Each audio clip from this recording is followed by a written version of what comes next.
Dr. May, thanks for joining us. Thank you for having me. So let's talk about the musical, We Will Rock You. It's lived on in London for about 12 years now. That's right, And yeah. is just starting in North America. How does this musical fit into the legacy of the band? Well, it's an extension of the band into another medium. And of course, we don't have Freddie anymore. We haven't had Freddie for 20 years, you know, like 40 of the...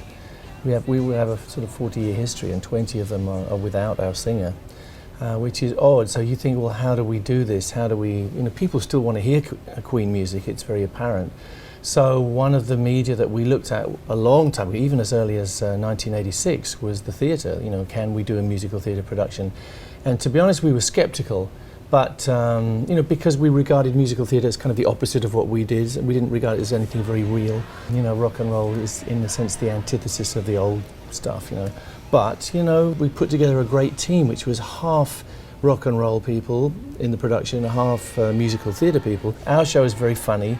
It's also satirical because it paints a picture of a parallel universe in which, in the future, all music is programmed, it's all auto-tuned, there's no room for individuality whatsoever, and the kids are saturated with marketing and spin. So the whole story of We Will Rock You is these kids trying to find whatever rock and roll might be.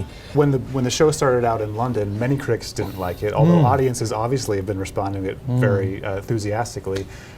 Is that in some ways the way Queen polarized people? It's very similar, yeah. We were given a hard time by the critics all through our career.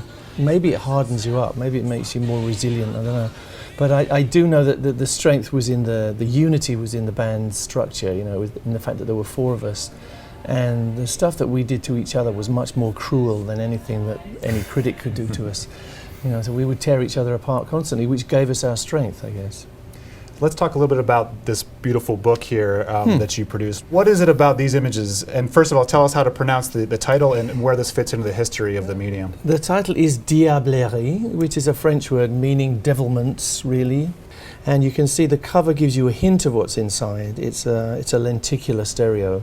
But what's in the book is true Victorian 3D. This is the precursor to what we know as 3D. Yeah, because now. We've all seen Avatar and we know what 3D is. And this is a similar experience, but in some ways more perfect because it doesn't give you headaches ever.